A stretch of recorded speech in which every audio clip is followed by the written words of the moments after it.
ಮಾಡಿದನೆಂಬುದು ಮನದಲ್ಲಿ ಹೊಳೆದಡೆ ಏಡಿಸಿ ಕಾಡಿತ್ತು ಶಿವನ ಡಂಗುರ ಅಂತೇಳ್ಯಾರ.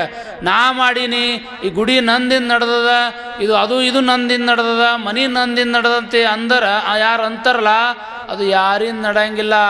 ಯಾರಿಂದ ನಡೀತದಂದ್ರೆ ಸಾಕ್ಷಾತ್ ಭಗವಂತನ ಕೃಪೆ ಇದ್ರೆ ಮಾತ್ರ ಎಲ್ಲ ಜಗತ್ತಿನೊಳಗೆ ಎಲ್ಲ ನಡೀತಿರ್ತವೆ. ಅದನ್ನು ಅರ್ಥ ಮಾಡಿಕೊಂಡು ಜೀವನವನ್ನು ಸಾಗಿಸ್ರಿ ಎಂಬ ಮಾತನ್ನು ಈ ಸಂದರ್ಭದೊಳಗೆ ನಿಮಗೆಲ್ಲ ತಿಳಿಸಿ, ನಿಜವಾಗಿ ಕೂಡ ನಮ್ಮ ವೀರಭದ್ರೇಶ್ವರ ದೇವಸ್ಥಾನ ಹೆಂಗದತ್ತಂದ್ರೆ ಭಾಳ ಈ ಭಾಗದೊಳಗೆ ಭಾಳ ಪವಿತ್ರವಾಗಿರುವಂಥ ದೇವಸ್ಥಾನ ಅಷ್ಟೇ ಅಲ್ಲ, ಇಲ್ಲಿ ಕಮಿಟಿಯವರು ಕೂಡ ಭಾಳ ಒಳ್ಳೆಯವರು ಅದರ ತಂದು ಇವತ್ತಿನ ದಿವಸ ಪ್ರತಿ ವರ್ಷ ಕೂಡ ದೇವಸ್ಥಾನ ಆಕಾಶಕ್ಕೆ ಎತ್ತರಕ್ಕೆ ಹಾರುತ್ತಿರೋದು ಭಾಳ ಖುಷಿಯಾಗಿದೆ.